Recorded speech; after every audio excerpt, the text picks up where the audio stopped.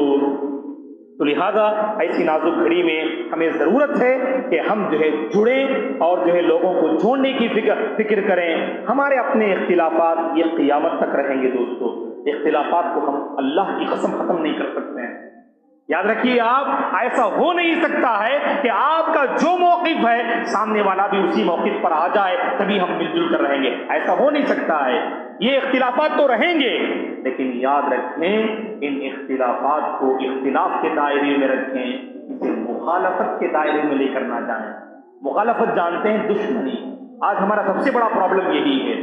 اگر ہمارا جو مسلک اور موقف ہے سامنے والا قبول نہ کرے، وہی ہمارے اور اس کے درمیان نفرت کی دیوار حائل ہو جاتی ہے۔ ہم اسے کبھی ختم کرنا نہیں چاہتے ہیں، اور مسئلے کا حل یہ ہے آپ اس دیوار کو مٹائیے، وہاں محبت کی بیج بوئیے، وہاں محبت کی فضا کو قائم کیجیے، اس کے بعد دیکھیے کہ حالات ہمارے حق میں کیسے موافق ہوتے ہیں۔ تو سب کو جڑنا ہے دوستو، ایک اللہ پر ہمارا ایمان، کعبے کی طرف رخ کر کے نماز پڑھنے والے ہم، بس اللہ کی کتاب پہ ہمارا ایمان، اللہ کے نبی پہ ہمارا ایمان، اور دین کی بہت ساری بنیادوں پہ ہمارا اختلاف نہیں، ہمارا ایک ایمان اور عقیدہ ہے، تو ایسی صورت میں ہم اختلافات کر کے ثابت کیا کرنا چاہتے ہیں دوستو؟ اللہ نے قرآن مجید میں صاف الفاظ میں فرمایا وَأَطِيعُوا اللَّهَ وَرَسُولَهُ وَلَا تَنَازَعُوا فَتَفْشَلُوا وَتَذْهَبَ رِيحُكُمْ وَاصْبِرُوا، اللہ کے بندو اللہ کی اطاعت کرو، اس کے رسول کی اطاعت کرو، آپس میں اختلافات نہ کرو، آپس میں لڑائی جھگڑا اگر تم کرتے رہو گے تو تمہاری کچھ حیثیت نہ ہوگی، اللہ تبارک و تعالیٰ تمہاری حیثیت کو مٹا کے رکھ دیں گے۔ تو یاد رکھیں، مل جل کر رہنا یہ ایسی طاقت ہے دوستو کہ جہاں بھی ہم جائیں گے اسی طاقت کے سہارے اپنے مسائل کا حل کر سکتے ہیں ہم۔ لہذا ضرورت اس بات کی ہے کہ لوگوں کے دلوں کو جوڑنے کی ضرورت ہے اور ایک دوسرے سے قریب ہونے کی ضرورت ہے، مفاد عامہ کی خاطر، تمام انسانیت کے فائدے کی خاطر ہم سب کو جڑنے کی ضرورت ہے، محبت کو عام کرنے کی ضرورت ہے، اور اللہ کے نبی کا جو فرمان ہے خیر الناس انفعهم للناس، لوگوں میں بہتر وہ ہیں جو لوگوں کے لیے زیادہ فائدہ مند ہو۔ اس تعلیم نبوی پر ہمیں عمل کرنے کی ضرورت ہے اور اپنی ذات کو دوسروں کے لیے مفید اور فائدہ مند بنانے کی ضرورت ہے۔ اور ساتھ ساتھ دوستو ایک اور اہم پیغام یہ ہے کہ ہم اپنی صلاحیتوں پہ توجہ دیتے ہیں، اپنے علم کو بڑھانے پر ہم توجہ دیتے ہیں کہ کہیں ایسا نہ ہو کہ ہمارا صرف اللہ کے بندوں کے ساتھ تعلقات بہتر ہو کر رہ جائے اور اللہ سے ہمارے تعلقات بہتر نہ ہوں، ایسا معاملہ نہیں ہونا چاہیے۔ اللہ کے ساتھ بھی اپنے تعلقات کو استوار کیجیے۔ سلف کہا کرتے تھے من اصلح ما بینہ وبین اللہ اصلح ما بینہ وبین الناس، جس نے اپنے اور رب کے درمیان کے تعلق کو بہتر بنا لیا، اللہ اس کے اور لوگوں کے درمیان کے تعلق کو بہتر بنا لیں گے۔ تو اللہ کے ساتھ ہمارا جو رشتہ ہے اور تعلق ہے اس پر بھی ہماری نظر ہونی چاہیے دوستو، کیونکہ وہی ایک مضبوط سہارا ہے جس کے ذریعے سے ہم اپنے مسائل کا حل جو ہے تلاش کر سکتے ہیں۔ اور اللہ سے دعا بھی کریں دوستو، حالات جب بگڑتے ہیں نا، جب پر خطر جو ہے حالات ہمارے سامنے آتے ہیں، اور پر خطر حالات کو پر امن حالات میں بدلنے والا صرف اللہ تبارک و تعالیٰ ہے۔ اپنے مسائل کا حل اپنے رب کے سامنے رکھیں، اور یہ اللہ سے ہم خاص کر ذکر کرنا چاہیے دوستو، اے پروردگار اگر تو نے ہندوستان میں ہم مسلمانوں کی مدد نہ کی تو پروردگار اس ہندوستان کی وہ بڑی آبادی جو تجھ سے دور ہے اور تیرے علاوہ اوروں کے سامنے اپنی پیشانی جھکا رہی ہے، اے اللہ ان بندوں کو صحیح راستہ بتانے والا کون ہوگا اگر تو نے مسلمانوں کی حفاظت نہ کی؟ تو اس طرح ہم اللہ سے دعا کرنی چاہیے دوستو کہ ہمارا وجود کچھ ہندوستان میں ایسا ہو کہ ہم جہاں بھی جائیں رحمت کو عام کرنے والے اور محبت کی فضا کو قائم کرنے والے بندوں میں اللہ تعالی ہمارا شمار فرمائے۔ پروردگار سے دعا ہے کہ پروردگار ہم سب کو علم پر توجہ دینے، وقت کی قدر کرنے، زندگی کی قدر کرنے، صلاحیتوں کو پروان چڑھانے کی اللہ تعالی ہمیں توفیق عطا فرمائے۔ خاص کر نوجوان جو جوانی کا مرحلہ لہو و لعب کھیل کود میں جو برباد کر رہے ہیں، ایسے نوجوانوں کی اے اللہ تو حفاظت فرما، ان کی جوانی کی تو حفاظت فرما، ان کی صلاحیتوں کی تو حفاظت فرما، ان کے وقت میں اے اللہ تو برکت دے، انہیں اے اللہ تو اتنی سمجھ عطا فرما کہ زندگی کے اس سفر کو آگے بڑھانے اور زندگی کو مفید بنانے میں وہ کامیاب ہو سکیں۔ اے اللہ تو نے اتنی سمجھ عطا فرما، ہمارے درمیان ہمارے دلوں میں جو دوریاں ہیں، جو فاصلے ہیں، اے اللہ تو ان دوریوں کو ختم فرما، ان فاصلوں کو تو مٹا دے، ہمارے دلوں میں اے اللہ تو اتحاد و اتفاق پیدا فرما، ہمارے دلوں میں اے اللہ تو نزدیکیاں پیدا فرما، دوریاں اے اللہ تو ختم فرما۔ جب تک تو ہمیں اس دنیا میں باقی رکھ، تیرے دین پر باقی رکھ، تیرے صراط مستقیم پر ہمیں باقی رکھ۔ اے اللہ جب ہمارا خاتمہ ہو، خاتمہ بالخیر فرما۔ امن والی زندگی نصیب فرما، سکون والی زندگی نصیب فرما، تقوی والی زندگی نصیب فرما، صحت والی زندگی نصیب فرما، صلاحیتوں اور صالحیتوں والی زندگی اے اللہ کو ہم سب کو نصیب فرما، آمین۔ ہم آپ تمام حضرات و خواتین کا شکریہ ادا کرتے ہیں کہ اس دینی پروگرام میں آپ شریک ہوئے، اللہ تعالیٰ اس کا بہتر بدلہ آپ حضرات و خواتین کو عطا فرمائے، اس کے ذریعے سے اللہ تعالیٰ آپ کی زندگی کے مسائل کو آسان فرمائے، اللہ آپ کے تجارت کے کاروبار کے مسائل کو حل اور آسان فرمائے، مالی مسائل کو اللہ آسان فرمائے، دینی مسائل کو اللہ آسان فرمائے، تعلیمی مسائل کو اللہ تعالیٰ آسان فرمائے۔ اللہ تبارک و تعالیٰ ہم سب کو امن والی، چین والی، سکون والی، صحت والی، ایمان والی زندگی نصیب فرمائے، آمین۔ اقول قولی ھذا واستغفر اللہ لی ولکم ولسائر المسلمین من کل ذنب فاستغفروہ انہ هو الغفور الرحیم۔ سبحانک اللہم وبحمدک اشہد ان لا الہ الا انت استغفرک واتوب الیک۔